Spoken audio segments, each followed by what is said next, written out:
All right, hey guys, it's Anthony Bandier here, bringing another Search and Seizure show. I got my friend Zach Miller here. We're both Search and Seizure experts. We're definitely going to answer your questions.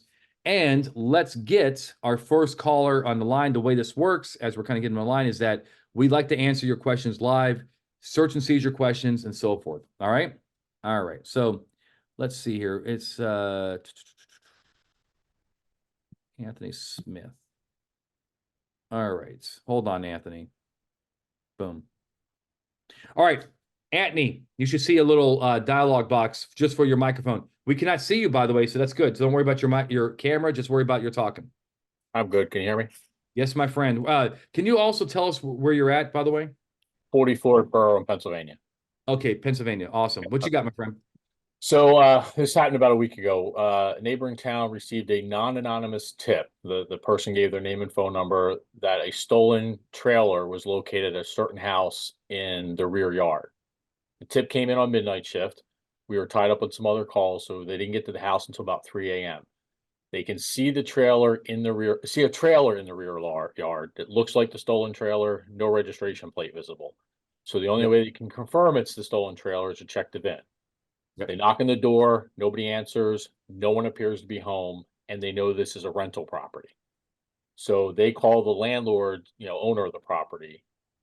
And the first question that came up is, absent a particular clause in the lease agreement, like normally the landlords need to give like 24-hour notice to go into the property. Can the landlord give the police permission to go into the curtilage to check the trailer for the VIN? Okay. Zach, what do you think? Nope, not in this situation. It's the tenant's home.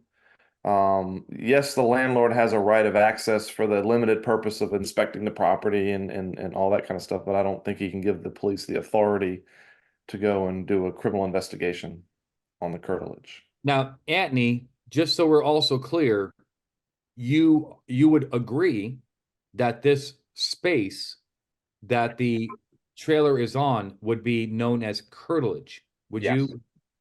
Then Zach is absolutely correct. I mean, there's just no way that a landlord can just give permission to intrude on their tenants' privacy interests, right? They have no common authority over that property. Right, and that's how they went that night. But when they called the landlord, they found out something else, that the tenants on the property have moved out. There's squatters living in there who are not on the lease, There we go. and he's in the process of evicting them. So then the question became, when we found that out, can the landlord give permission at that point to enter the curtilage and or the house itself? So the question is, like, do squatters have an expectation of privacy at a house and or its curtilage?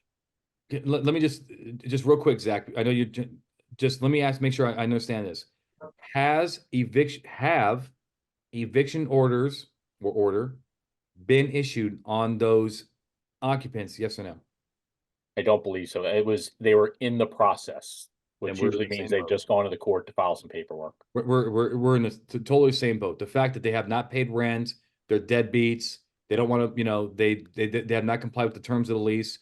The problem is that the state and the state has given them rights, and Zach can tell me if I'm wrong here, but the state has given them rights to be in that property unless due process in a sense, but they have been lawfully evicted. So they have not been lawfully evicted. Therefore, they actually have an expectation of privacy under the Fourth Amendment. Zach, would you agree or no? Yeah, this is a property law case first and foremost, and property law varies from state to state. But yes, most states do give a interest in the property, a possessory interest in the property to a squatter if they meet the criteria of what a squatter is. That's why they have to be evicted. That's why you can't just eject them. They're From the really not squatters. I mean, I really think that actually at the end of the day, it's not what we think about squatters, right? I mean, Zach, you're a cop. When you think about we're a cop, you're retired. But when you were a cop, when you think of squatters, you don't think about a guy who's overstaying his lease. You think about a person who came onto a property to kind of like stay there when they have no right to be there. Right. Yeah. This is someone who's overstayed his lease. That's a tenancy at sufferance. It's still a tenancy. Oh They shit! need to be evicted. He just dropped sufferance on you. Well, Yeah. this was for this one, just to be clear, it was the actual tenant no longer lived there. These were like friends of the tenants who had been Okay. there, and the tenant left, but the other people who just happen to be staying They there are had never been. squatters. They are squatters, yes. Oh, man, Yeah. thank you, sir. Okay, that change the facts, change the answer. Zach, I think I've Well, changed my position. What about you?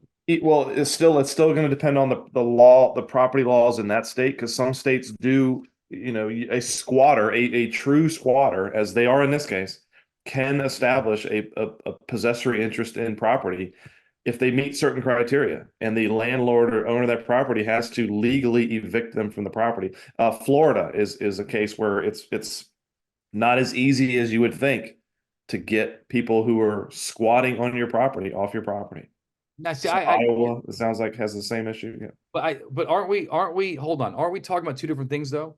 Aren't we talking about a constitutional interest versus a property interest, meaning But a landlord? And first of all, I don't know if Pennsylvania even has this, but aren't we talking about two different things? Like whether the landlord can just come in and just like drag these people out and kick them out versus they have a reasonable expectation of privacy. I know property rights is a part to play in this, but I personally have never seen a case. I just never seen it or a case where they said, "Yeah, you are squatting.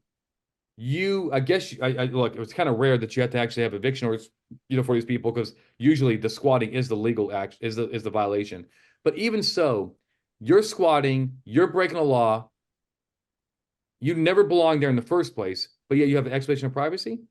I'm not basing it on a privacy expectation. I'm basing it on the Supreme Court's renewed focus on property law as a basis for Fourth Amendment protections. Yeah, but how again? Okay, cool. I'm cool with that. But with Jones and all this kind of stuff. Yeah, But they Jardine. still, in order to have a Jones violation, it has to be a protected. It has to be an effect, a house, a person pays. It has to be protected by the Fourth Amendment.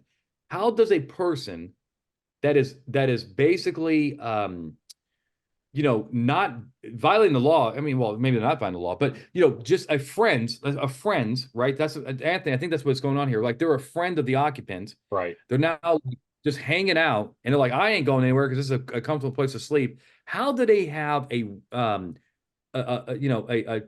is that their Fourth Amendment protected area under the Fourth Amendment? Even under Because the state confers to them a property interest in that property because of the way they treat squatters and squatters' rights. The state has given them a Fourth Amendment interest under the law, under the property approach to the Fourth Amendment. This is my opinion. I'm not basing this on any lower level appellate court case. I'm just based upon how the Supreme Court of the last 10, 15 years has looked at Fourth Amendment protected interests. Look, I think that I understand that. I think that that's fine. There might be an issue with. First of all, Anthony, are you aware of in Pennsylvania that the landlord could not immediately evict these people under these circumstances?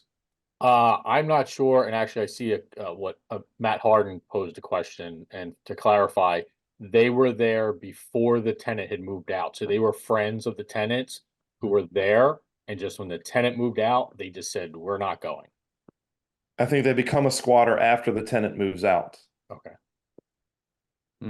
They're effectively a squatter after the tenant moves out. Yeah, I'm not sure. I don't know why he just can't have them forcibly removed at that point, but I don't know. Yeah, in some states it's not as easy as that. I don't think it's that easy in Pennsylvania. Yeah.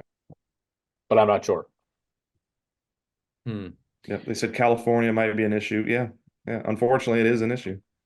Look, I agree it's an issue because the public policy is we don't want to make people we don't want to the public policy is we don't want to encourage homelessness or contribute to homelessness, right? However, if it's I just never seen it. I've just never seen a person who leaves a home and the occupant, the tenant leaves a home, their friend sticks behind, and they're like, "Yep, I'm good to go. This is now my domicile because I got permission to lay my head in this house, a week before the eviction." I just never seen that before, and I've never seen it. And so, of course, the law must exist because you're talking about Florida, but I certainly have not seen it constitutionally, and I'm just wow. In Pennsylvania, as long as if they can establish residency, however way they do, they change their driver's license, they just show they've been there for a while. when we get called to something, there's usually not much we can do. We tell them, take it to the magistrate and evict them. Well, you don't do it because you don't want to be caught in the middle. Yep, exactly. But that's a different issue. At the end of the day, if you have reason to believe objectively that they are not the tenant is showing you the lease, like these guys don't belong here, and it's like you look at it and you're like, yeah, that makes sense. The guy that lived here, he's gone. Like, this is his name. He doesn't live here. I just don't see how they have a protected interest under the Pennsylvania state Constitution or definitely not under the Fourth Amendment. I just don't see it. But states, state laws are a factor in these cases, but they're not dispositive. They are just something that, because it contributes to this, reasonable expectation of privacy. I just don't see how a squatter can all of a sudden flip the script and say, now you can't come in, the cops can't come in here because, especially with the landlord's permission, because this is my domicile. I just don't see it. I see both sides, but like you said, we'd be the ones in the middle standing on the street.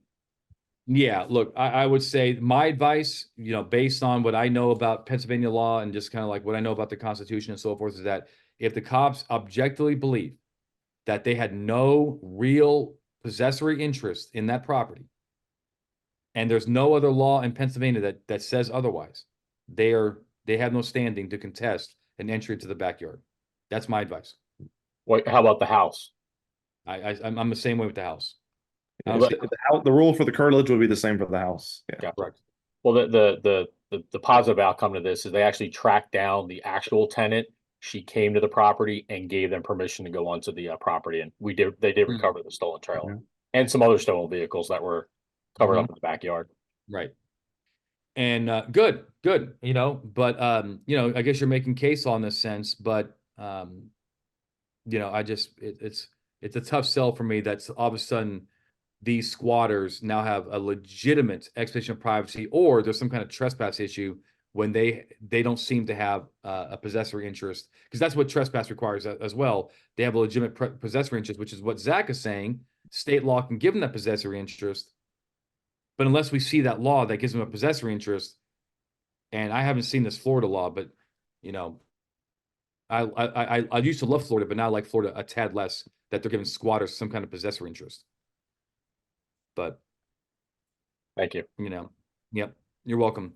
All right, now beat it. I'm on shift. I'm not going anywhere till 3 o'clock. Okay, good. All right, let's get Matt on the phone. Matt Harden. Hold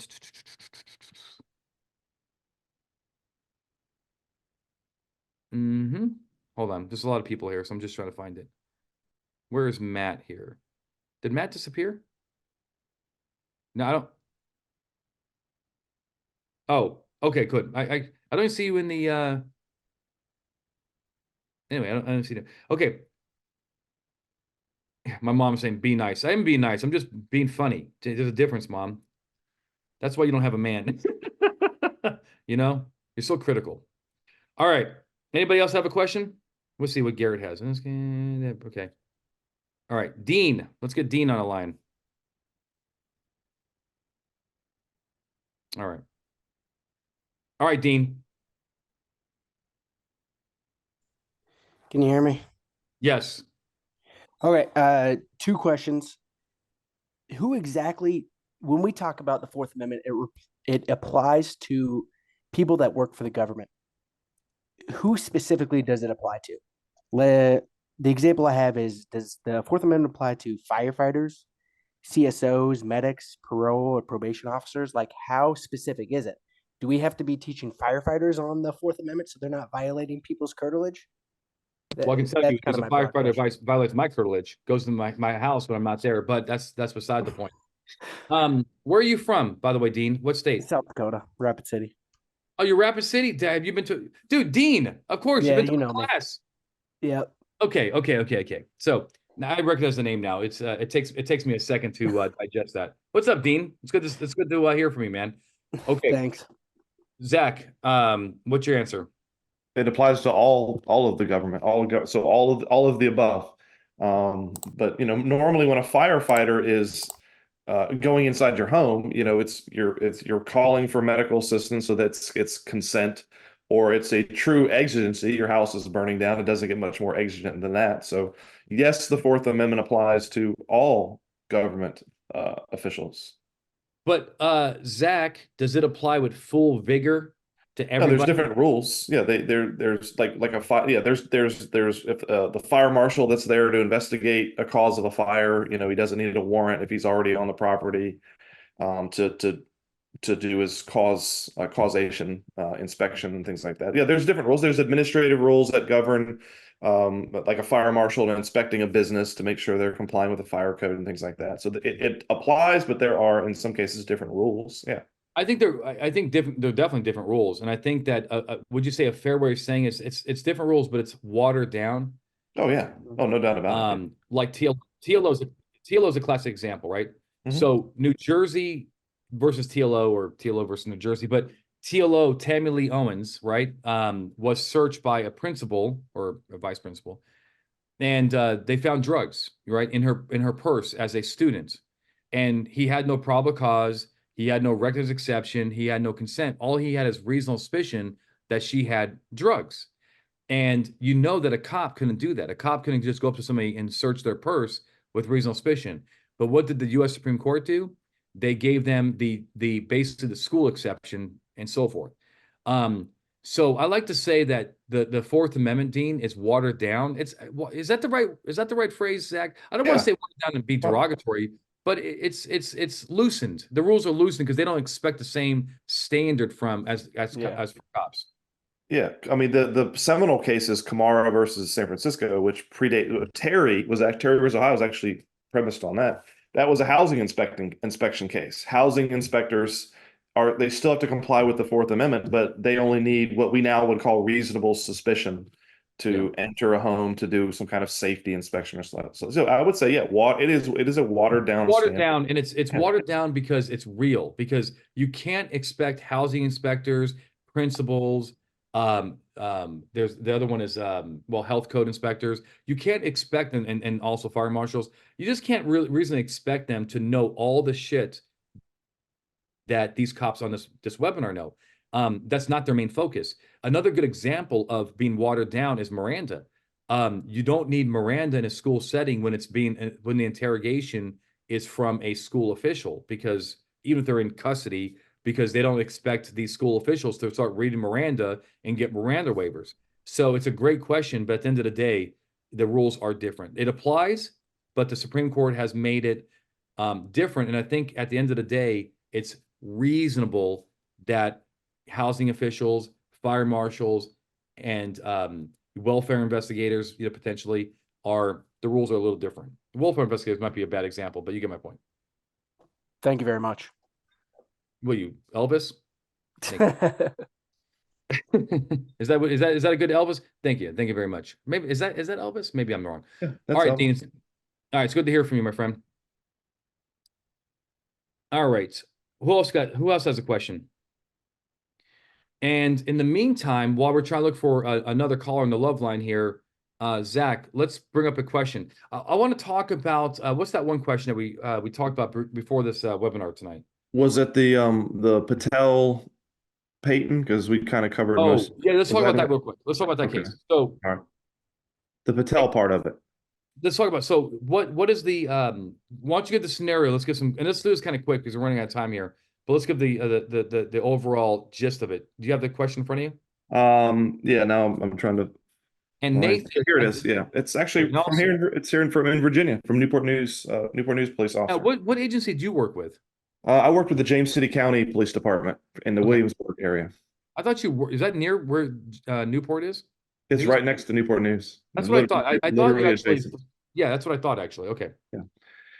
So the question it deals with arresting an occupant in a motel, but it leads off with asking about the PATEL case, which deals with law enforcement access to the hotel registry. Mm-hmm. So the question really wasn't dealing with PATEL, but he mentioned it. But I think it's worth. We already covered the Peyton part. His question was, if I have a warrant, can I go in the room to serve? Right. We already covered that. Right. Yeah, but PATEL is a good case to talk about. I would say most, because I don't know, but a lot of cities and counties have ordinances Let's say the operator of a motel has to keep a registry of all their guests. They get their license, maybe some vehicle information, and they have to make that registry accessible to the police. Right. Right. And Patel, and of course, there's if you refuse to do that, you can be fined or in some cases even imprisoned. And Patel tells us that before we can enforce that, like if we go to the motel says we're not going to give you the registry. Patel tells us before we can charge them with violating the ordinance, we have to give them an opportunity to have a hearing before Due process. Yeah, due process. Yeah, it doesn't mean they don't have to turn it over. It just means they can initially refuse and require us to jump through some hoops. But ultimately, you do have the people who are staying at the hotel don't have an expectation of privacy in the contents of that registry. So there's no standing for the occupants, but the owner that registry does have an interest in it. So Patel is a case out of Los Angeles, and the LAPD went to Patel. Patel's the owner of this, quite frankly, probably a shitty motel that, and I'm sure I've stayed there once or twice, and that's actually a joke, by the way. I'm just so you know, I'm a little more bougie than that. So the LAPD goes there. They want the records. They run, they want to run people, and he's like, no, this is like, it's bad for business. If I gave you my registry, half the people that live here would be gone, right? Because they have my drug dealers and pimps won't want to use the hotel anymore. Right. So, and then this idea that the third party data doctrine. Hey, it's LA is saying it's not. It's the third party data. There's no expectation of privacy, and it's not. And like you said, they're right. It's not that the suspect, if they got arrested, would have expectation of privacy. It's that Patel, as a business owner, doesn't have to just hand over records when LAPD walks into the door and says, "Give me your records." Right? There's some due process here, and so going back to the question, can cops, despite Patel, walk into a hotel, the Motel 6, and say, "Hey, can I see your registry? Can I see your guest list?" And they agree. Okay, the Motel 6 says, "Yeah, I don't want people who are wanted from the police staying here." Zach, is that okay after Patel? Yes or no? Yeah, absolutely. The owner is giving consent for you to access their records. And again, the party that's staying at the hotel does not have what we would call standing to challenge that examination of the registry. So yeah, we can still do that in light of Patel. Ask if they will let us look at it. There's a case going on right now where, if you go stay at a hotel, whatever, it says on the wall, it includes apartments. It's a program that this police department has. It says, if you stay here, we're going to hand over your information to the police. You have an option to opt out, but you better be affirmative about it. Otherwise, we're going to hand over your information to the police. What do you think about that? They're trying to take it out of the third party doctrine exception, I guess. Put into consent. Put into consent. They're putting into implied consent, I guess, right? Yeah. Is the question whether they're allowed to do that, even if there's an ordinance that says you have to collect that record? It's almost like an agreement, and by the way, Nick, you're good to go. So look, this is just a conversation. If you want to skedaddle, you don't want to hang around for the discussion, you're going to you get your cert and so forth. It's just an interesting conversation because look, people that go to apartments, for example, and on the wall it says that, just so you know, we hand over your information to police to run you. And if you don't like it, say something, right? If you don't want us to do that. The allegation is that can come, and maybe I'm going down a rabbit hole here, but the allegation is that can have discriminatory effects, right? Is that, sometimes people that are staying at these, apartments and so forth, they see that sign on the wall and they turn around and say, I don't want to stay here because I feel like I can't stay here without turning over information to the police. It's a good argument. There's actually, the Biden administration is actually looking into these programs. I forget they actually have a name for them. Just something to kind of think about, where I'm not sure it's necessarily a search and seizure issue. It's probably maybe like a a housing law or something that can have a discriminatory effect on certain populations. I can see a HUD type of an issue, or maybe even a Civil Yeah. Rights Act issue, but yeah, it's more of a federal statutory law That's issue. right. That's right. Okay, so we got Patel down. What's the next question? Give me one more question and we're gonna leave. Let's see. We had was What was the other one? The other one was oh, I just texted you. There was you don't want to do the force one, right? I mean, that's no, we can't do the forced Yeah. one. That's not our what did I just text you? Let's see. ID. This is a good one. Asking for ID or searching cars for IDs on traffic stop. The question was, we make a traffic stop. The driver doesn't have ID or claims they don't have ID. Can we search the car for the ID on just a traffic infraction stop? Yep, for the driver, right? For the driver, because he is required to identify himself. Yep. The answer is no. Correct.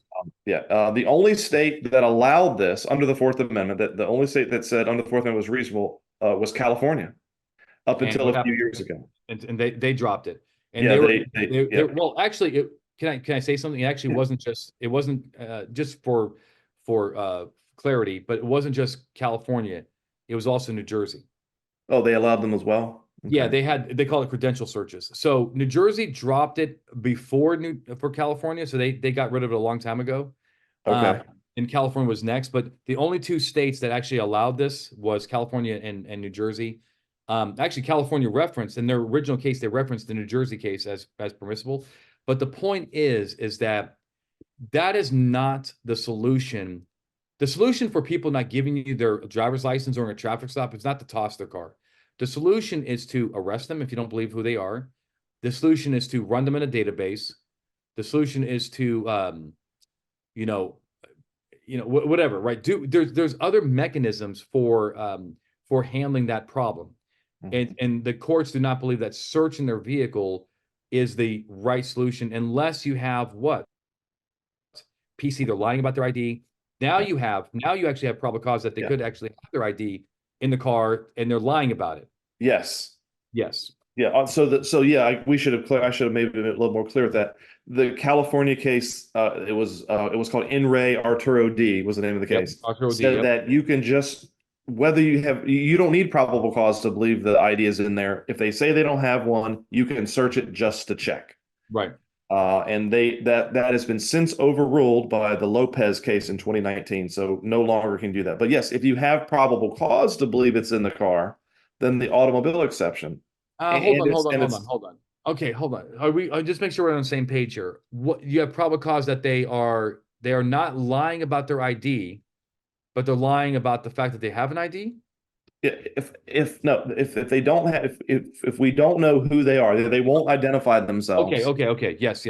And their identity is an element of the offense, then yes, you can search for the ID. But if they just say, here's my name, here's my social, I just don't have my ID, no, you cannot search the car for the ID. Yeah, I agree. Just charge them with the appropriate crimes. And that's what the court is saying. Look, the court is saying you got options. It's just not reasonable to toss their car to start looking for this ID. Now, there is case law out there about searching for registration insurance when you need it for accident investigations. Right. But that's a little different. It's not looking Greg, let's get you on the line. Greg, we're going to answer your question, and this is the last question tonight because I actually got to get ready for it. I got to get ready for my flight tomorrow. All right, Greg. Hold on. Greg, last name. Okay. All right, Greg. And where are you from, by the way? Hey, I'm from Knoxville, Tennessee. Love it. Tennessee is a great state, by the way. God bless you. Yeah, thank you. Yep. I'll make it quick. Going back to squatters, I believe, but what about in an abandoned building when you have no owner? What's the expectation of privacy when you have squatters that have moved in? Look, I think that's fairly easy, under case law. When you have an abandoned building and, you don't have any of these complication issues where you have a house where the previous owner let these friends stay and now they overstayed their welcome, which, we kind of talked about that. But at the end of the day, that nobody has expectation of privacy in it. You can't go into a, rundown building with, no windows and so forth and say, this is my domicile. I have a reasonable expectation of privacy in the Fourth Amendment. Now, what you do have a privacy interest is in your backpack, your person. Gotcha. know? Yeah. But you don't have a privacy interest in your stuff around the mattress. Okay. Yep. Thank So you. what would you want to do? Would you want to walk in there and just like walk around and look for stuff? Is that the idea here? Well, we've actually have a college campus that's abandoned. That's probably got 10 or 15 buildings on it that we're having a lot of problems out of right now. And I've Okay. And they're all, it's trying to- abandoned. It's all abandoned. yeah, Yeah, police can go in there at will. There's Yep. just no privacy interest that those people can complain of. That's not that they should not be there. They have no expectation of privacy. So anything in plain view is good to go. But just remember though, please do not search their backpacks without another exception. gotcha. All right. Thank you. You're welcome. The bedroll. All right. So guys, I think this is we're gonna call it a night. I really appreciate everybody. I think this has been a good show. Zach, you have a good time? I had a great time. I think so too. We make a good team. It was a good evening. Yep. So guys, thank you so much. I appreciate you. Stay safe. I hope this this conversation has helped you guys get it right every single time. We'll see you guys next week. In fact, actually, Zach is taking the lead on next week's webinar. That webinar is going to be probable cause deep dive. Is that correct? That's next Wednesday, I think. Yeah, that's Yep. me. Good, man. Look, I'm excited about that. I know people are looking forward to it. So please, Rick, can you do me a favor before we leave? You know, we have a few people here left. Can you put in a link for next week's webinar if you can access it quickly? Please, guys, sign up for Zach's webinar. He's going to nail it. He's going to blow your mind. It will be the best webinar ever, or we'll give everybody $100 in cash. No pressure, Zach. You'll give them $100 in cash. You're going to give him $100 in cash. Okay. All right. No, look, even if I had to give him $100 in cash, I know that I'm not paying a dime because you're gonna nail it. Guys, thank you so much. We're gonna get out of here. I'm gonna turn off my video. We're gonna let the chat roll a little bit so it's Rick can answer any questions and give links. Zach, I do appreciate you. Thank you so much, my friend. Yep. Safe travels. Thank you. I appreciate that.